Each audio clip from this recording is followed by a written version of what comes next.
Hey everyone, before we get started with today's show, I wanted to give a shout out to iGrow, who won our Week 5 Pick'em contest on Sleeper. We play week to week, so feel free to join anytime. Sign up is free, and the link is available in the show notes. Coming up on this episode of the Sports Ballers, we will recap what we saw in Week 5, get into a little bit of Week 6, talk about a couple of trades, and of course, it's October, so we got to talk some playoff baseball. I can't wait. Let's get to it.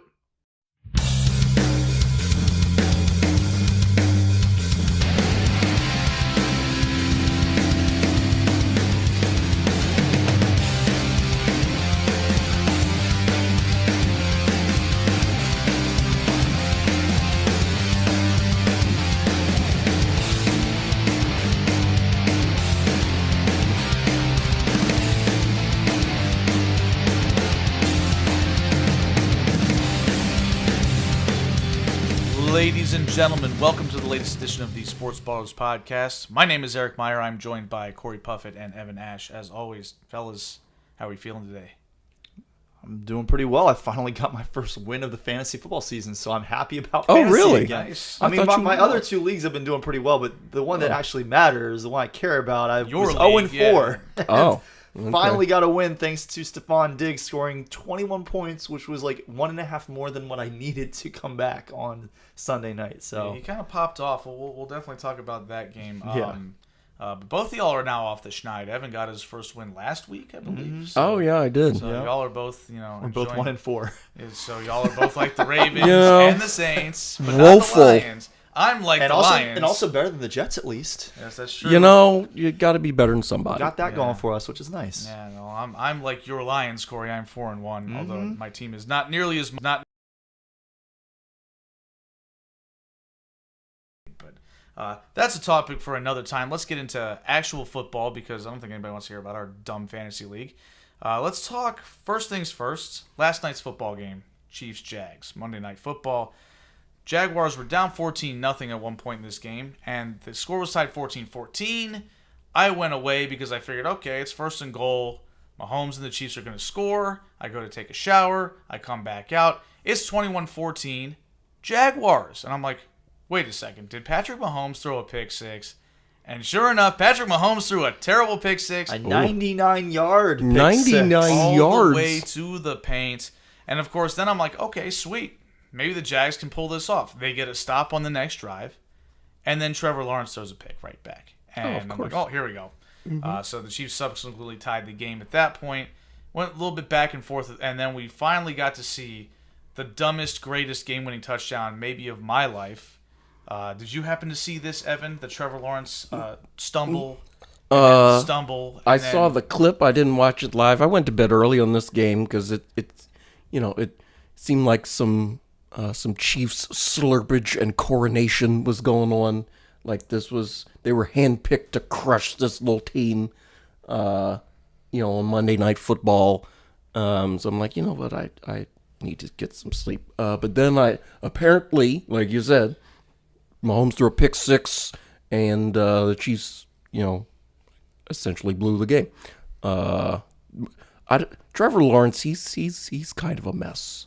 Oh, he's absolutely a mess. That's I the don't- best way to put it. I don't he's know. so inconsistent. He'll make really good plays. Both of his touchdown runs were really good. Like the last one where he, was you know, kind of stayed nutty on his because feet. he fell twice and somehow made the play to get around. Gravity's but to be undefeated. fair, he really should not have made that play because if Chris Jones had not just stood there like a statue, he might have gotten over there to help out making that play. But also the first touchdown run that he had was also really good. Like the blocking was solid and opened everything up, but he still made the right read, the right cut to get it all the way to pay dirt. I mean, Trevor very Lawrence, athletic. he was a great athlete when he was at Clemson. I mean, he ran in a big touchdown against Ohio State in a college football playoff game. He just outran everybody. He doesn't read defenses well consistently. He also lacks awareness in general. Like, even before the snap, he takes so many delay of game penalties because they're never ready to go. It's just that there's not a whole lot of focus on, like, of all the quarterbacks in the league, I don't know how many I would pick, below Trevor Lawrence to lead a 2-minute drill, but it's not very many because like he just doesn't have the focus or the awareness. And part of it, I think, is on the coaching as well, because they can call timeout and do things. We saw them kind of mismanage the end of the first half where they just didn't use any of their timeouts and let all the clock run out and threw a couple of passes and just went to halftime. And I'm like, maybe y'all should have called some timeouts. And they were kind of messing it up a little bit at the end of that game-winning drive where it just felt like they got a first down inside, I think it was around the 11, and they called a timeout with like 38 seconds. So like, you're 11 yards away from the end zone. You don't need to call that timeout. What are you doing? And they kind of got lucky because they actually ended up running a decent amount of time off the clock from there because they had some failed plays and they got to reset the downs on a pass interference.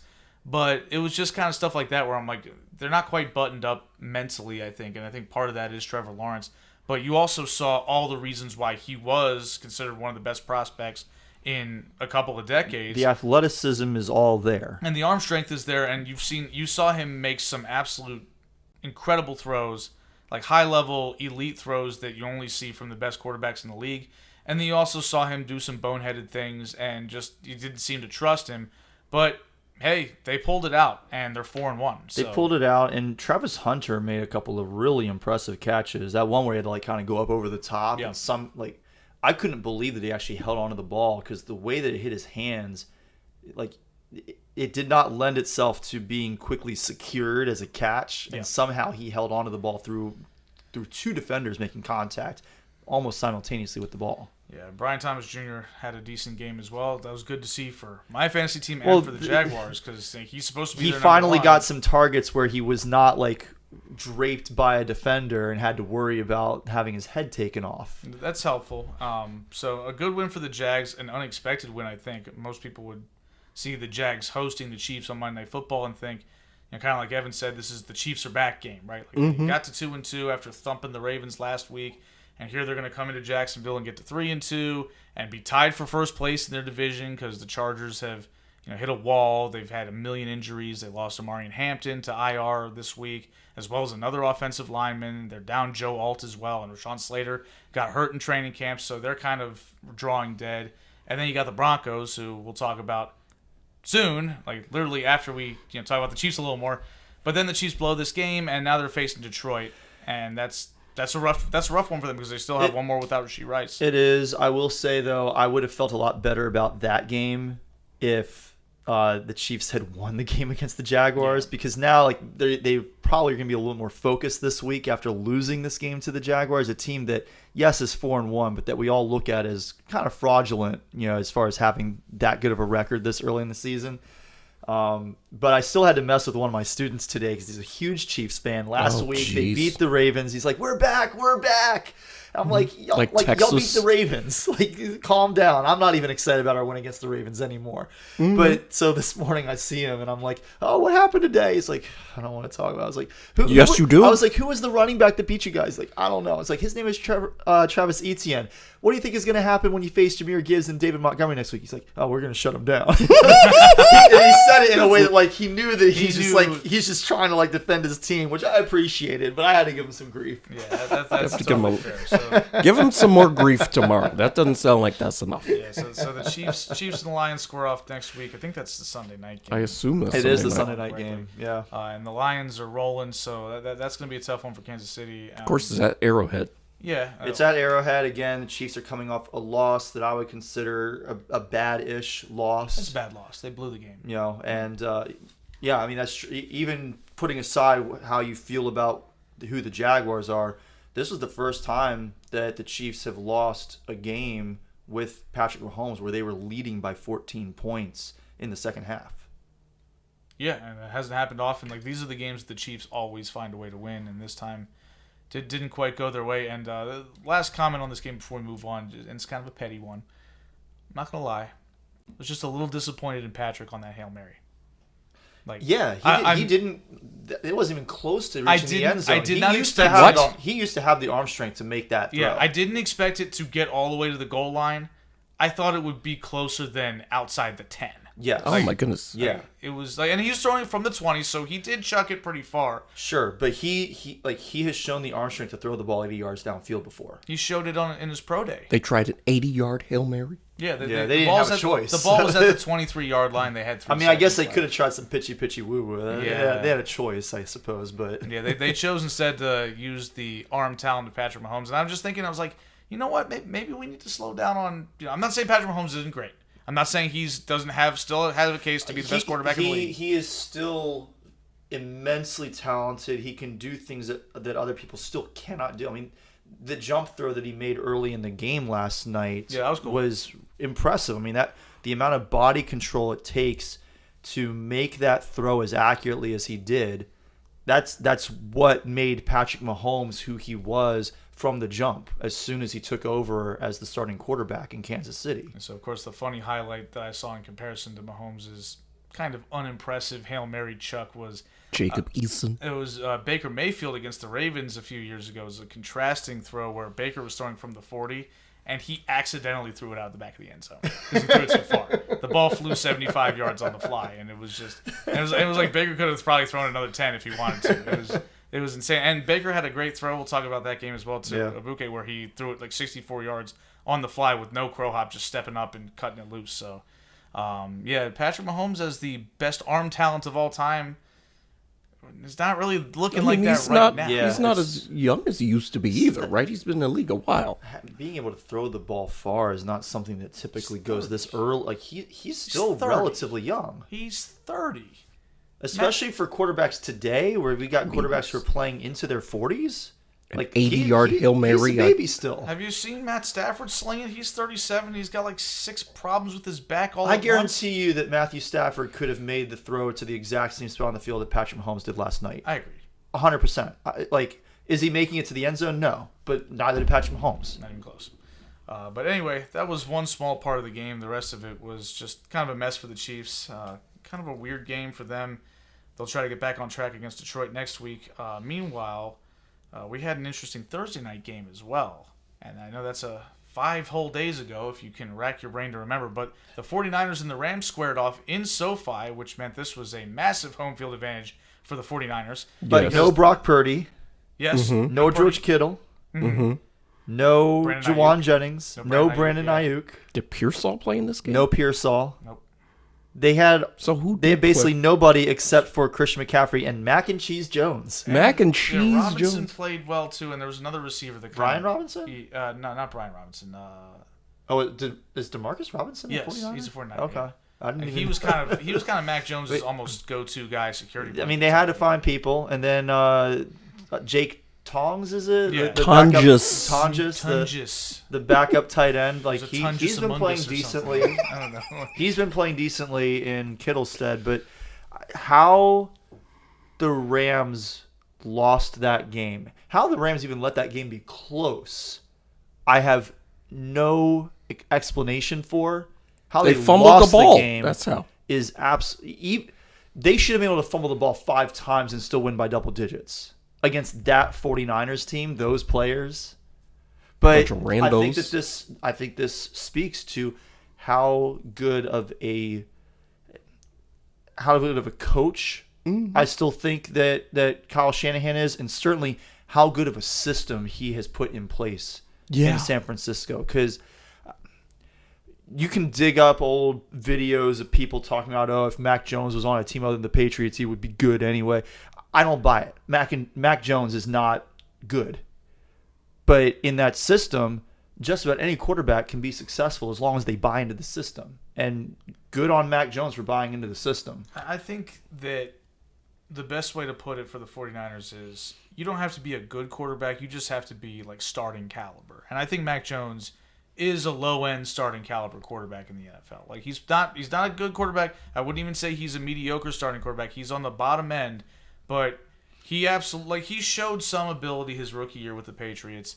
And I'm keeping some thoughts in mind for a later topic that we will discuss down the road with regards to Mac Jones and that team because it does factor in. Sure. But I think that he showed some signs with the Jaguars last year, filling in for Trevor Lawrence as a backup. Like he was the guy that kind of connected with Brian Thomas, and that was what really helped Brian Thomas get off as a rookie. And he's a guy who's capable of making the basic throws. And like you said, Corey, if he just follows the system and sticks to it, which he did a great job of at Alabama. I mean, that's why he was, the quote-unquote best quarterback in college football his last year there before he went to the pros. His only year starting, he lit it up. Now, again, it helps that he had like an elite NFL receiving core in college. And had plenty of reps taken over for Tua over and over. Yeah, so there's, he had some, obviously skilled players, but again, Kyle Shanahan, we talked about him a little bit with his playoff struggles, his ability to, or lack of ability to hold leads. But this is also why you kind of have to look at the whole picture, right? And there are times where some people might not look at the whole picture. And, it's clear that his presence there always is going to have that offense looking pretty good as long as they have a functional quarterback. And Mac Jones is that. So you got to give him some credit for that as well. Yeah, I mean, even last year when McCaffrey was hurt, like the offense still was pretty solid. Like they had Jordan Mason who stepped in and did a great job. Who's the other running back they had last year? Raheem Mostert. No, that was a while ago. I don't think Amari DiMercato was at the 49ers. I can't remember who the other guy was. I mean, But I feel like the Niners, they keep getting hurt. They find a way. They plug in some random guy off the street, and he's great too. And it works. Yeah, and on the flip side of that, I think that for the Rams, I know that, again, they struggled with special teams. They had some more missed kicks. I think they had a kickoff go out of bounds. Missed a field goal. Missed a PAT. Fumbled. Kyron fumbled. They had a dropped pitch by Blake Corum, right? Like, it was just a messy game for them. But Sean McVay, again, great coach, unimpeachable in terms of his job security. But he does have moments like this where it seems like he maybe either outsmarts himself or overthinks. That 4th and 1 play that iced the game in overtime was horrible. Yeah. He ran behind 2 receivers and a tight end blocking against the defensive line. Of course it got stuffed. Like, I could have told you that. Yeah. That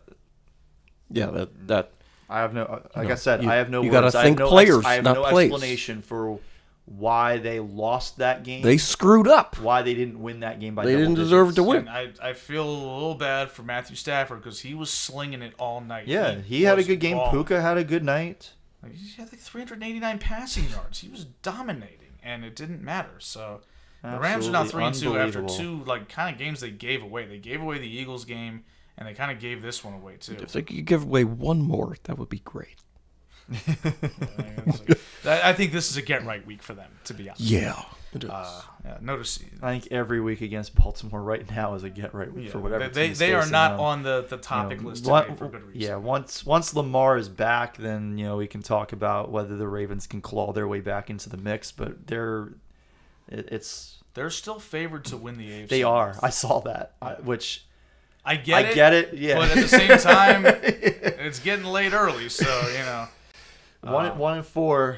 How many teams have made the playoffs after starting 1-4? It's probably going to be 1-5. I can't imagine it's very many. If we're being realistic, it's probably going to be. The schedule gets much easier. It does. though. That's true. It's a little squishy after the bye. Right. But Got the Bears and the Jets and the Dolphins and 5 division games and your division suddenly sucks. Yeah. So but your defense also gave up 44 points to the Texans, who haven't scored more than 8 all year. That was the and first they time- just got rid of a pretty good linebacker. it was the first time that C.J. Stroud had scored a touchdown against the Ravens. Like, every time that Stroud had faced the Ravens, which is a good number of times, including the playoffs, never scored a touchdown. Never got in the end zone. So Yeah. all right, so let's move on to Broncos-Eagles because this was kind of a thrilling but boring game, right? That's how I would describe it. Denver was down 17. I feel like that's been every Eagles game, honestly. Yeah. Denver was down 17-3.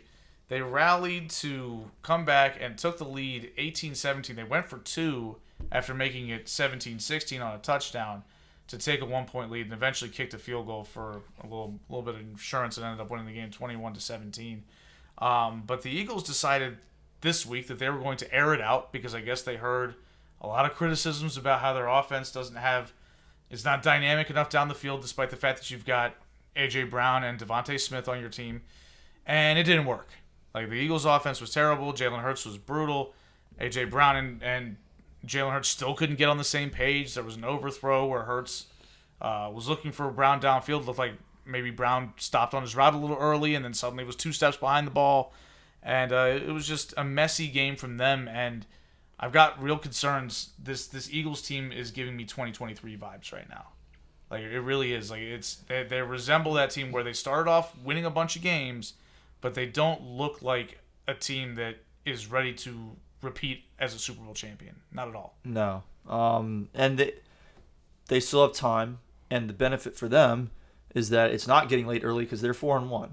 So they're still in control of their division. They're in control of their destiny. They are, they're in control of winning the number 1 seed in the NFC if that's what they're going to go for.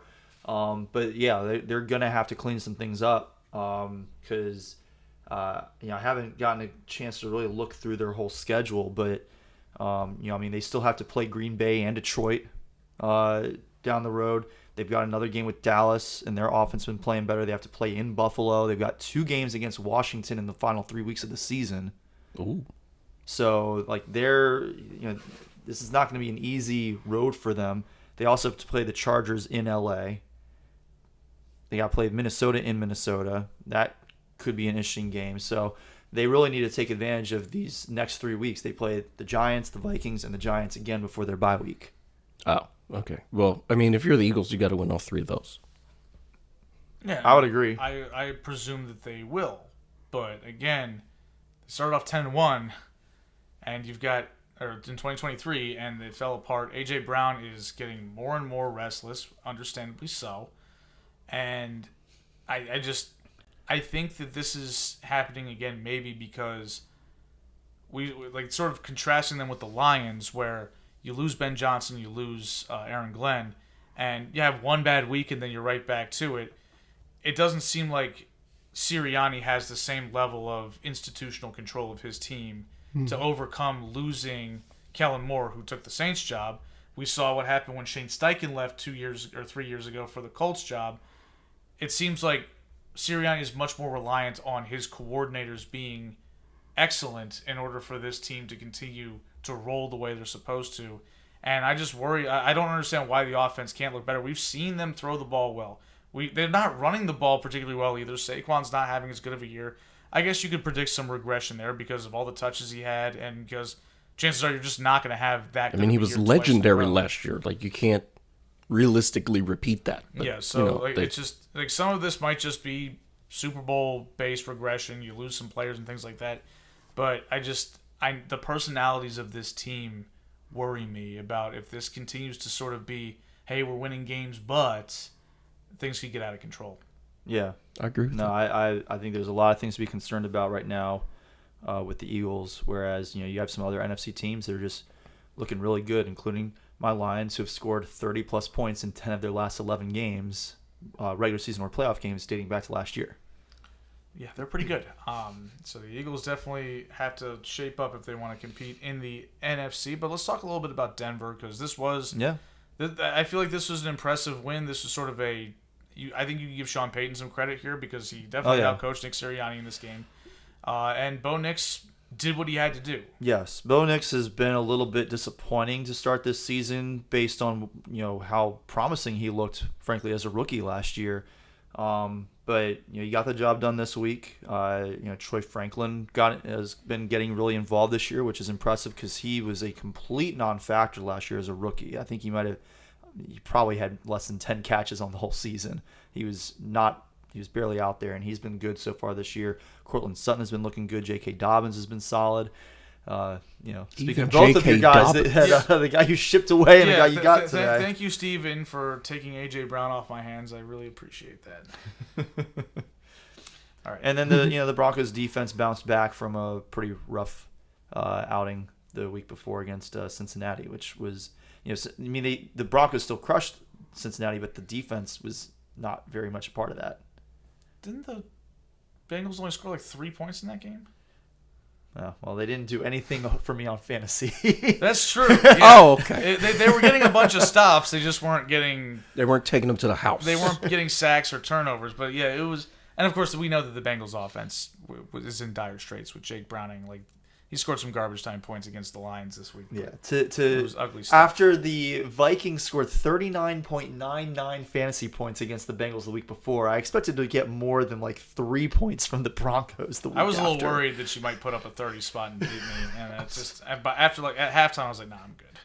It's just not happening. But but Denver's now tied for first place with the Chargers, who are 3-2. But the Chargers currently have the tiebreaker because they beat the Broncos by 3 points on a walk-off field goal. But they'll play again. Yep, they'll play again, and things. and again, like I said, the Chargers are kind of trending in the wrong direction. Broncos probably heading up. So we'll see if they're able to make a run at this division because the Chiefs aren't going to go away either. So but definitely excited to see what they do because they've kind of got like an old school, offensive line, defense, run the football type of attitude, and kind of welcome that a little bit in today's NFL. So let's talk Seahawks Bucks because this was definitely not old school NFL. This was new school. The uniforms were old school. That was it. This was an 80s uniform, but very much a 2025 Big 12 type of game. I liked the throwbacks. I enjoyed that. And, it was a little bit of a track meet. It wasn't like one of those all-time highest scoring games type of things, but like they were trading punches throughout the game. It was 35 to 28. Like the ball didn't hit the ground hardly. Like I think both guys combined for 8 incompletions. I think your boy Baker I think in the balling second out. half, the first 5 possessions between the two teams all resulted in touchdowns. Oh my goodness! Yeah, it was a barn burner, and it came down to a turnover. Sam Darnold had a pass deflected at the line of scrimmage that ended up getting picked, and that's how these games usually go. It's not usually, hey, we got a 3 and out and got good field position and then won the game. It's usually, oh, we got a big play, and that's exactly what happened. That interception made the difference in my fantasy game. And there you go. And, did Sam Darnold on his interception? Did he do something stupid? It just looked like somebody got a hand on it at the line, and it just happened to float to a defender, and it was good play for the Bucs. I wouldn't say Darnold did something moronic because I know in the past we've seen him make some really reckless plays and cost his team games that way, but I didn't think I thought it was a tough luck pick, to be honest, and I thought he played excellent football. Baker was just a tad better, and honestly, Baker Mayfield through 5 weeks, he's the MVP. He's been incredible. He's been awesome. I mean, I think Goff deserves a little bit of a shout out in that area, but I would agree. I think that Baker's been just a little bit better overall. And I think Baker gets a little bit extra credit because he's dealt with injuries to the offensive line. And to his receiver core. Like he didn't have hurt. Godwin to start the year. Now he's back, but Evans is hurt. And Bucky Irving is now injured as well, and it doesn't seem to slow them down. What's the deal with Irving? Because I've heard that like he didn't tell the team about his injury, or he like hid some information, so they thought that it wasn't that severe, and now he's expected to miss this coming week too. I don't know exactly what's going on there, but he's expecting to miss another week. Rashad White looked solid. He's a good this past week. Yeah. He did a good job picking up the slack, and I mean Emeka Ibuka is he's incredible. He's running away with offensive rookie of the year. Like it's 100%. It's just he might be an all-pro selection at this rate. It's as if he's the all-time leader in receiving yards at Ohio State, where they just pump out receivers left and right. That's what they do. All right, so last game that I had written down here was Bills-Patriots Sunday night football game. Big win for the Patriots, 23-20. Sort of I guess you would call it the Drake May and this current iteration of the Patriots coming out party. Because also Stephon Diggs' revenge game. And maybe rejuvenation, right? Yeah. He looked like Stephon Diggs pre-knee injury in that game. A couple of the plays that he made, just the way that he got loose. There was a play where everything kind of broke down. Drake May had to scramble, and Diggs just found a soft spot in the zone, and he had to do a lot of roundabout running to get free from his defender to do that. And then even the last catch that he made, where May is just trying to throw the ball away and just sees Diggs get just a little bit of space, throws it there, and Diggs made an impressive catch against a defender closing in on him, and then made a move to get some extra yardage. Like, he looked very, very good. He looked like just about like vintage Stephon Diggs, frankly. From what I did see of this game, it seemed like the Patriots had successfully stymied the Bills. Like they just a little something got the Bills stuck, or they made the Bills make just one mistake, and now the whole thing is just turned upside down. They shut down James Cook essentially. Yeah. That was big because Cook has been having an excellent year. up to this point. I didn't think he was good. He was Offensive Player of the Month in the AFC. Yeah, deservedly so. Yeah. Like, last year it felt like the touchdowns were kind of holding up his performance because he wasn't used like a bell cow back. Like, you look at the number of carries he had and then the touchdowns, you're like, that is an unsustainable touchdown percentage. And he's not even close to that despite having a lot of touchdowns this season because he's getting a lot more work. But he's been doing good things with the ball this year. He's been looking very, very good.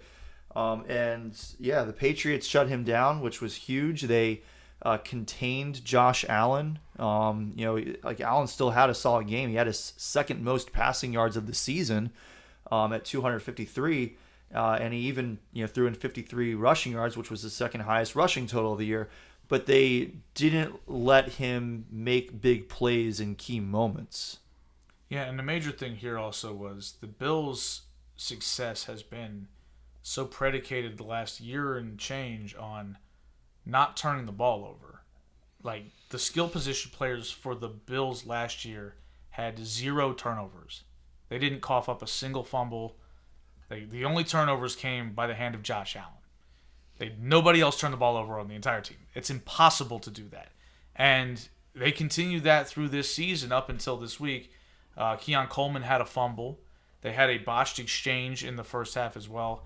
And then the Patriots got a red zone pick off of Allen, which was it was a really good play by the Patriots to close on that. And Allen just didn't make the right read. So they definitely picked their spots. Like, they did the things that you need to do to beat a team like the Bills, which is don't let them run all over you. And then make sure you get a couple of big plays on defense, and then make sure your offense can actually move the ball. And the Bills' concern has been the same thing all year. They can't stop the run. Like, the Patriots had success running against them, and Drake May made some really, really high-level throws in this game, but some of them looked kind of easy too. Like, it was not just, Drake May's playing with his hair on fire, that's why they're winning. Drake May had his moments, and he was good, and I think he outplayed Allen in this game. But it wasn't like he just went out there and just showed that he's the second coming of John Elway or something like that. He made the next step, and I really like what he's doing. I like what this Patriots team is doing. After week 1, we were a little worried. It's like, what the hell's going on? We thought that Mike Vrabel was going to change things. Turns out, interestingly enough, these things take a little time, and week 1 is not enough to judge and pass judgment on a team and say, oh, you guys suck. You lost to the Raiders, and now that loss looks terrible because the Raiders look awful, but it was week 1. Put it behind you, move on, and go get a big win in Buffalo. Yeah, they're 3-2 right now. They have got a winning record. Yeah. Ramondre Stevenson fumbled another ball. Yes, he did. And the Kyron Patriots are Williams still just giving have him butterfingers. touches. They cannot hold on to the ball. Neither of them. Yeah. It's the most important thing is holding on to the football. Kind of matters. Yeah, it's just the name bit. of the sport. Mm-hmm. So hold on to it. But why hasn't Stevenson been benched if he's had this fumbling issue? And when they do, why do they keep going to Antonio Gibson? Although he's injured now, he had a fumble this game too. Somebody tweeted with Gibson injured and Ramondre Stevenson having fumbleitis. Here's the current depth chart for the Patriots at running back, and it went Ramondre Stevenson, then it went James White. Mm-hmm. Then it went some other former Shane running back, Vereen, Shane Vereen, and then TreVeyon Henderson. Yeah, these guys have not. They refuse to use TreVeyon Henderson. It is driving me Corey nuts Dillon as a in the fantasy mix. owner. Or Antoine Smith from like Dion 2001. Lewis. My boy Dion Lewis. I love Dion Lewis. He's great. But Who was Stephen Ridley? Yes, Stephen Ridley. Another fumbleitis guy. Oh my God. He was Well, Bernard Pollard did knock him unconscious killed him on the field. in the AFC Championship game. Yes, and he fumbled because he was not conscious. And Danny Woodhead. Oh, yes. Danny Woodcock. Yeah. Don't forget Danny Woodcock out of the backfield. Shout Good out old Prime Joe Time. Theismann. Yes, indeed. Shout out Prime. Mm-hmm. All right. So, anything else about this football game? No. All right. So the Week 6 games that I kind of decided to highlight, we kind of talked about a little bit about Lions Chiefs already. Yeah, I don't really have a whole lot more to say there. I mean, I already mentioned Goff has been playing like an MVP candidate. Yep. Jahmyr Gibbs and David Montgomery are just still the same two-headed beast that we've had in the backfield last year. They tied the record by Emmitt Smith and Darrell Johnston for most games where both of them scored a touchdown. On the ground, Amon-Ra St. Brown is leading the NFL in receiving touchdowns with 6 of them, despite not even having a touchdown catch this past week. He's been incredible. Sam Laporta finally had a really good game this past week. He needed that this season. Isaac Tesla had a touchdown catch, and this time he used both hands to make the catch. I feel like he's a good player. Like, he's just a solid player. I think he's just kind of buried. It's right? going to take him a little bit of time, but I mean, with the way that Jameson Williams is playing, like he's been a huge disappointment for us. I expected, based on what he did last year, he was going to come in this year, and there was so much praise for him. Every offseason, it's Jameson Williams isn't doing all the little things that we need him to do. And this year, for the first time in his career, that was not the tune we were getting from the Lions coaching staff. I had high hopes for him. He has been a non-factor in the past 3 games. Yes. A complete non-factor. And at this point, I wouldn't be surprised if Isaac Tesla jumps him in the depth chart in the very near future if he doesn't get it together. All right, so another game I had here was Seahawks-Jaguars. We talked about both of these teams a little bit. Seahawks, Jags. Yeah. I definitely wouldn't have picked that game as when we highlight before the season. Yeah, but here we are, right? Yeah. The Seahawks are 3-2, and they kind of, in my opinion, I feel like they're better than that. They've had 2 really close losses. They lost to the 49ers. Again, we talked about that game where got mossed from the side, and then they lost this week in the barn burner to the Bucs. And some of that might have been injury related. They've gotten banged up in their secondary a little bit. Meanwhile, the Jags, again, we kind of think the Jaguars are a little bit playing over their heads, but I will say this: their defense is legit. Oh, their defense is excellent. I think they're leading the league in points allowed. Like it's a good way to win. Yeah, they're really good. Imagine and that. they make plays. They generated that turnover pick 6 that flipped the game for them. So, that type of stuff makes a difference. So. And they play good defense just in general. I mean, even that first touchdown that the Chiefs had that infuriated me because Patrick Mahomes is like screaming over. He's like, "You get 1 yard, you get 1 yard." Well, guess what, dude? He was 2 yards downfield. So like, what are you even talking about? Well, the ref agreed with him. Apparently, the ref agreed. I was about to turn the game off at that point. I was very irritated because it's just the refs continue to do everything they can to help the Chiefs win. And the Chiefs don't really need help winning. Like they're a good team. Although I do have to mention the stat: Chris Jones has fewer tackles than Jamar Chase so far this year. And again, wow, absolutely incredible. Jamar Chase with 5 tackles. Now I will admit, shockingly, I haven't spent a whole lot of time grinding Bengals tape this year because, no, I'm just not going to. So I don't know how much effort Jamar had to make these tackles, if it was just the guy picked it right in front of him, or if he actually had to run somebody down. But still, 5 tackles. Sounds like he's had a lot of opportunities. Yes. For a guy who plays offense. Yes. Meanwhile, Chris Jones. Exclusively. This is not a Travis Hunter situation. Yeah. Meanwhile, Chris Jones, who I've stated has been the most impactful postseason defender of this generation, 4 tackles on the year. Not a good sign. Right. We're 5 weeks in, dude. Yeah, and I know you're an interior defensive lineman, but like tackle other teams somebody. have been running the ball up the middle. I mean, if he's not where he used to be, I don't see that Chiefs defense getting to a place where they feel comfortable, which means their offense is going to have to pick it up. And, we'll see if they can do that. But the last game I had was another game I didn't really think we'd be talking about at this point in the season, 49ers versus Bucs. Mostly because I didn't think the 49ers would be this good or have this record. I won't say they're good. But they're probably starting Mac Jones again. Meanwhile, the Bucs are 4-1. It's in Tampa Bay, if I recall correctly. So this is kind of a game where I think the Bucs have kind of kept their heads above water a little bit here too. They have a negative DVOA on the season. Like they just keep winning. They've won so many close games. Like every game has been tight with them. Yeah, I mean each of their wins they've had to have a late game drive that Baker Mayfield has consistently successfully delivered, but it's a dangerous way to live. Yeah, and the 49ers defense is very, very toastable, but the 49ers offense has looked kind of impressive even with Mac Jones, and the Bucs defense hasn't been that great. So yeah, and I imagine that a couple of those receivers who were not active this past week will be back in there for the 49ers. I think there's a good chance that Jawan Jennings plays. And I think Brandon Ayuk is still a ways away, but Ricky Pearsall could potentially be back. And I mean that 49ers team is good despite having a lot of pieces out. Oh, okay.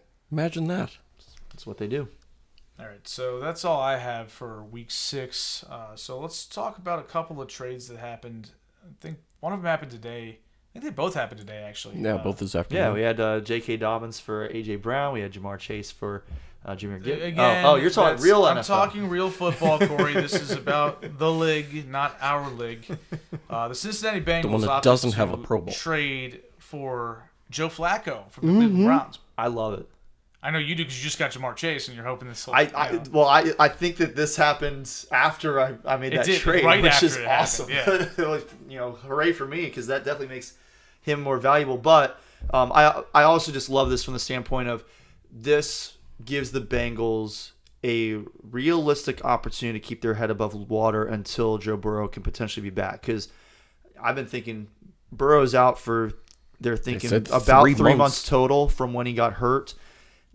That means he can come back this season, but by that time, the Bengals' season is probably going to be done for. Do they even let him play again?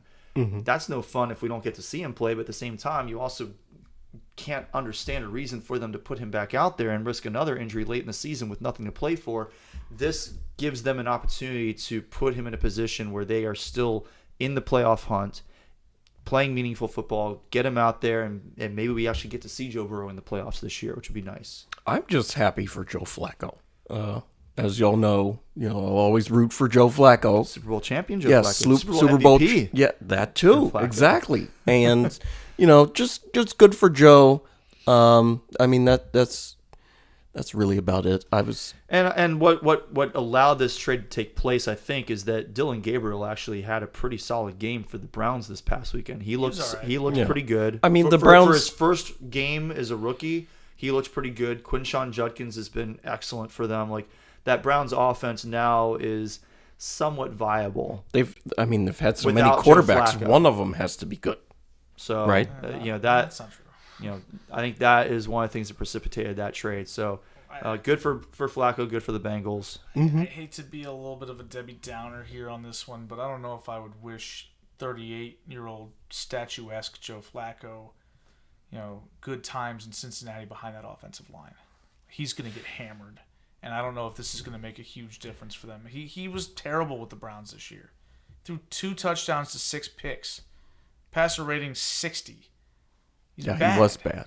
Like, there's a reason why he got sat for Dylan Gabriel, who, he was all right just throwing checkdowns or whatever and losing the game, but that dude's like my height out there playing quarterback, by the way.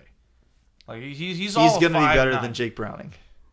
Yeah, is he an upgrade over Jake Browning? Yes or no? Let's just start there, and then we can dive deeper. I don't know about this week, but last week Jake Browning would have been better off just throwing the ball at the dirt every play. That's also true. Yeah. So, and again, there's a reason why the Browns didn't, get a whole lot back. For this past week, the Bengals actually put up some numbers on offense, much to my chagrin, because the Lions just decided to start giving up points late in the game. But we were also winning by a lot. It was garbage time. Yeah. So the other trade to talk about is also in the AFC North, or involves an AFC North team. The Baltimore Ravens traded Odafe Owe to the LA Superchargers. Mm-hmm. Evan, how you feeling about this deal? Indifferent. Owe, he was one of those guys who was just like one of those super athletic freaks who played defensive end, but like he rarely ever made an impact. And like the Ravens offense the last few years had been so good, and what we really needed was complementary football in the sense of, just being able to close out games defensively. A guy on defense to force a big turnover, get a big sack or something like that. And Owe wasn't that guy. And like he's been given every opportunity, and it just hasn't shown up. Yeah, he was a first-round pick. We talked about him on draft day on this show. And they traded for, pardon my pronunciation, Alohi Gilman. No, never heard of him. He's a safety for the Chargers who plays pretty much every snap for them. I've heard mixed reviews on his play. Well, he'd fit right in. But I'm pretty sure he's a former teammate and secondary mate of Kyle Hamilton. At Notre Dame? I believe so. And the Ravens also got a 5th-round pick, and they traded a 27 7th to the the Chargers in this trade. So it feels a little bit like rearranging the deck chairs on the Titanic. The defense isn't going to get markedly better because of this, but it is a trade of a They're former doing first-round pick. something, right? Like, Alohi Gilman is ranked 56th out of 134 safeties by PFF so far this year, Oh, okay. which isn't Well, I mean, terrible. Middle you know, of the pack, like A little bit ahead of middle of the pack. Like I say with the Orioles, just give me some new people to complain about. Well, and you might have a new DC to complain about after the bye week. It's probably going to be Chuck Pagano. That's what they should do. He was great. They should tell Zach Orr, buddy, You're getting demoted. you're just not ready for it. Go back to being, he was a linebacker coach before, I believe. Mm-hmm. Just send him back there and say, Chuck, step it up, buddy, and see what happens. Like, I don't see why they wouldn't do that. Chuck's been a good defensive coordinator in the past. He's been a good defensive coordinator for the Ravens, in the past. Specifically, yes. So I think that's the move, but that's enough about football. We've got about 15 minutes to go before we're short on time. So let's talk a little baseball. Corey, your Yankees thwarted the Red Sox last week to advance to the divisional series. To First face, team to lose the first game of the wild card and then advance that's out true. of it. Broke the trend there Yeah. because it was looking like we had 3 chances at it, and the first 2 failed. And then here we are. The Yankees were able to beat the Red Sox, but they turned around and got thumped by the Blue Jays twice. Yeah. So, we let them get all their scoring out early in the series, and now we're down 2-0. So we got them right where we want them. All right, well, let's see how that plan works. It's just kind of been a little bit of a surprise just because I thought the Blue Jays were a little beat up. The Blue Jays got 2 more runs in the first inning tonight. Yeah, that's what I'm saying. We're down 2-0. 2-0 in the series and I didn't tonight's realize game. you meant 2-0 in the game as well. Oh, yes. I mean, in the my game, we're in the goodness. middle of the first inning. So the Yankees have not come up to bat yet. But They've yes, also we're already only down allowed 2-0. 1 hit and 2 runs. Yeah. Oh, that sounds like the Right where we want them. Yeah. Well, we'll see. We'll see if they're able to rally there. But Yeah, like, we came into the playoffs so hot, and the Blue Jays came into the playoffs so not. and injured too. Like And Bichette isn't playing. Yeah, and Your boy. this has not been a great start to the division series. It's been about as disastrous as it could be. Yeah, I mean we've got Carlos Rodon pitching tonight, which He's good. he's been had a good solid this year. season. He's been had a this year. solid year. He's been better this year than he was last year Yeah, for sure. But he had a sub-3 ERA. You'll take that. Yeah, Sub but 3, that's incredible. That's excellent. Yeah. Judge is batting .444 in the playoffs right now. Just saying, his OPS is over 1,000 in the playoffs right now. Just saying, this has not been because of him. No. he could, you could make the argument he could get some hits in more clutch situations, but you could also argue we haven't really had any clutch situations because we've been losing by so much in this series. See, the problem with Judge is that 1, he's historically great, and number 2, he has such a bad history that even when he has like a good playoff performance like he has so far this year, like you said, batting .444, there's enough room for people to just be like, hey, you're just hitting singles. Right, he hasn't hit a home run yet. Nope. And in one of the moments where he came up with the bases loaded and it was 1-0, he had a really sad looking strikeout. Yeah. Where he swung at ball 4 and just kind of flailed at a pitch. It was a Colton Cowser-esque type of swing. Oh, no. And again, that's one at bat, and it's unfortunate that it happened in that moment. But because of the history and all of that stuff, it just still comes back to that moment instead of, hey, I'm batting .444. Yeah, but you're losing, and you're not doing it in clutch situations. Again, there's no such thing as a clutch situation when your pitching staff gives up a dozen runs.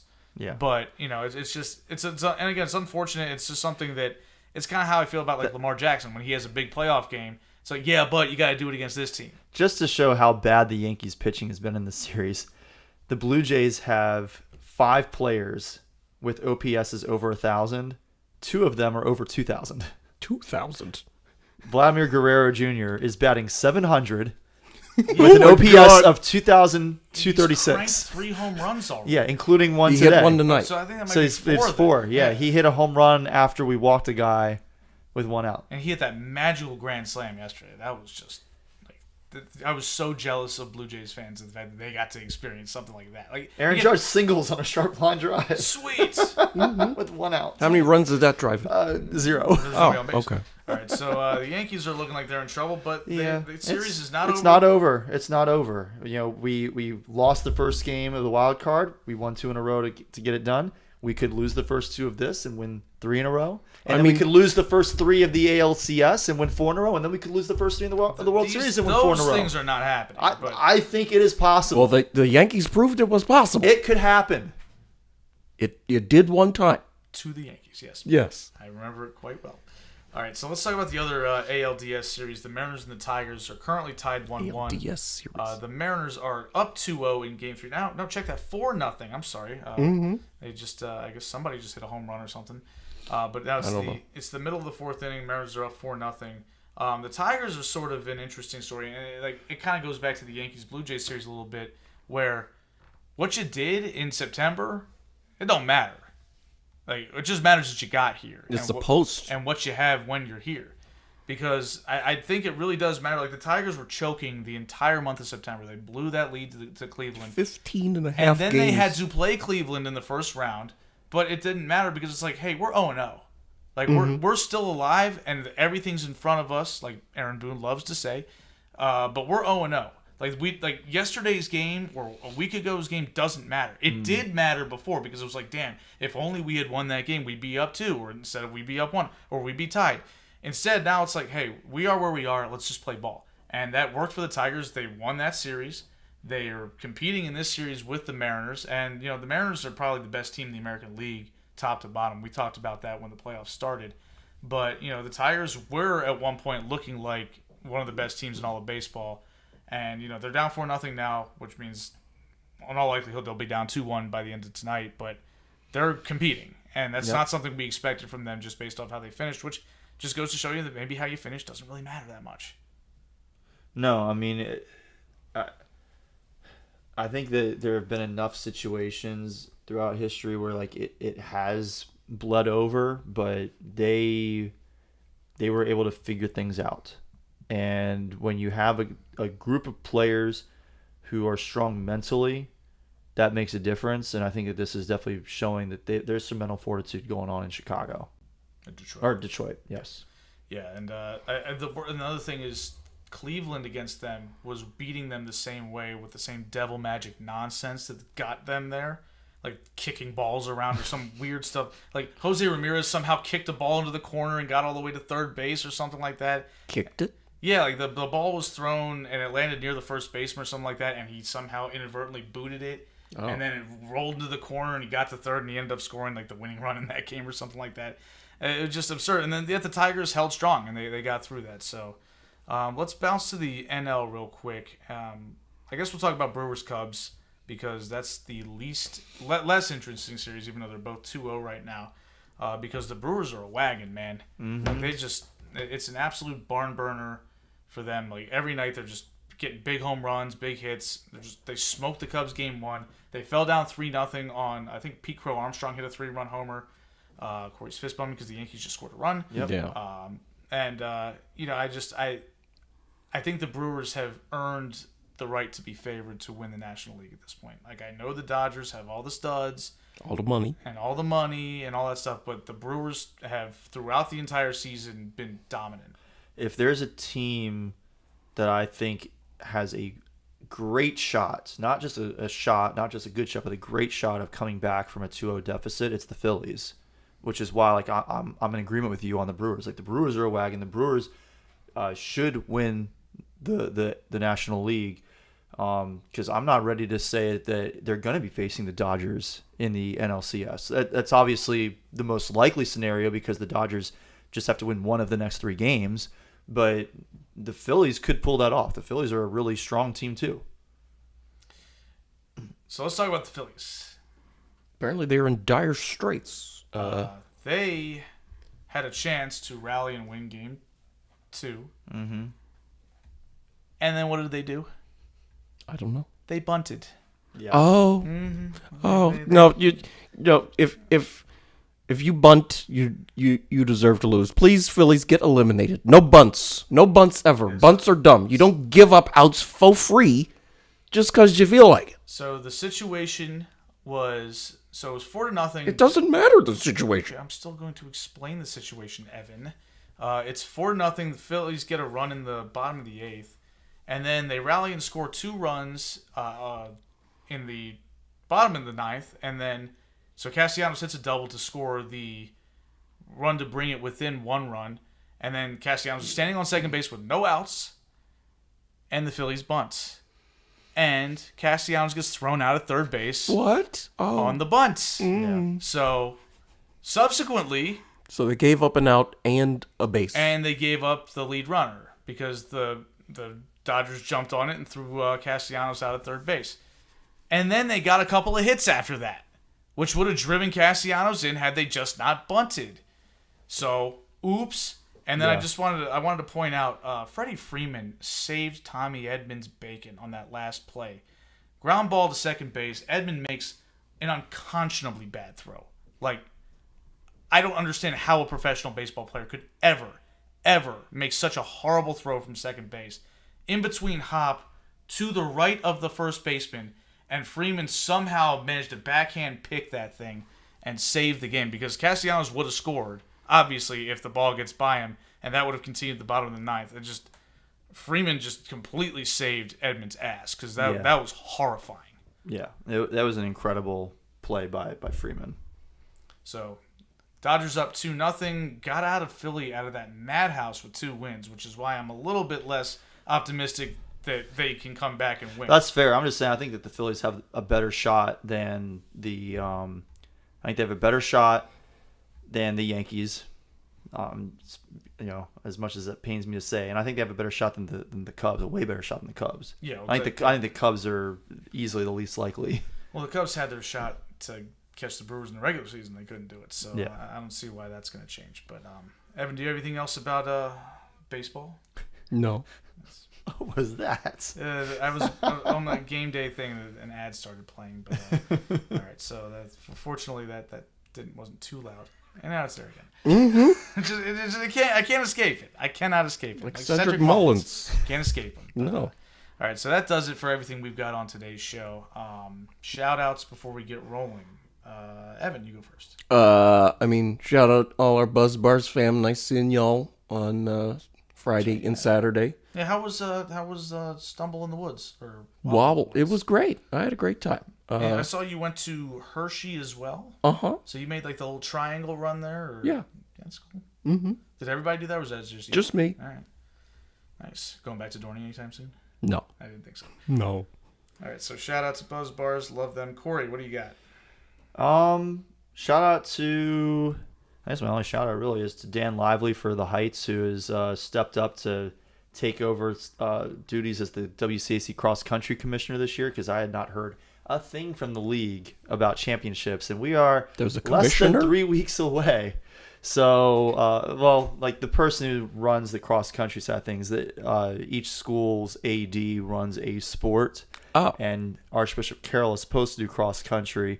But they've had some stuff going on with their athletic department this past year, and so they have 2 ADs now, neither of whom are ready to step into that role. So the guy for the Heights has stepped up and is handling that stuff. So shout out to him for doing what he needs to get us back on track, because I have been just waiting to hear anything about our championship, and I was very pleased to see that email in my inbox last night. Oh, y'all! When are y'all going back to Lake Fairfax? Just right now the plan is to be back at Kenilworth Park this year, but apparently for whatever reason the government shutdown is affecting its availability. Didn't know that was a thing. So we've got people looking at some alternative sites, and I don't know what those sites are. But is Kenilworth Park in DC? It is in the DC. Land, like that RFK Stadium is on federal land. Yeah, I don't know if it's considered DC proper, but it is in the District of Columbia. That's what I mean. Okay. What? So yeah. When I think of like something proper, I think like downtown. No, I meant just within the city. Yes, it is within the city limits of Washington, because that was where I was a few years ago. Yeah. Okay. Because I remember I thought it was right across the border. I wasn't Yeah. quite sure though. Okay. Yep. Well, that's probably explains why it's shutdown involved, I guess. Right. All right. So my shout outs, I got 2 of them. Shout out to Spencer Rattler, my boy. Got his first dub in the NFL. Started 0-10. Ooh. Part of the infamous 0-10 club. And frankly, I didn't think Spencer Rattler played badly enough to deserve 0-10. I think he's been all right. He's not good. He's not good, but he hasn't been awful. This is what happens when you win a He game. looked solid in this game against the Giants, who their defense has been way worse than we expected them to be. It also helped that Cam Scatterby had a fumble 6 in the game. That's how the Saints are going to have to win all their games. It is. But honestly, Getting Spencer handed. Rattler Rashid Shaheed looked good. Yeah, It's nice to see him back Spencer to Rattler form. played okay in week 1.